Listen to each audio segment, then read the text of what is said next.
Babala po ng World Meteorological Organization ng United Nations, nasa red alert na ang estado ng klima sa buong mundo.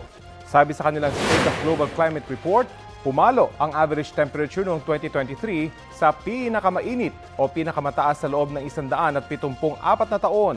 Naitalayan ng 1.45 degrees Celsius na mas mataas sa pre-industrial levels.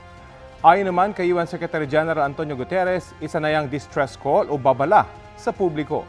Batay sa datos, lagpas 90% din ng mga dagat ang nakaranas ng heat wave.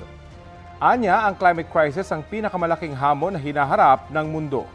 Posible ring nakapagtala pa ng bagong heat record ngayong taon.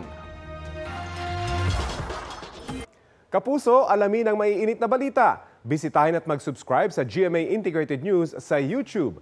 Sa mga kapuso abroad, samahan nyo kami sa GMA Pinoy TV at sa www.gmanews.tv.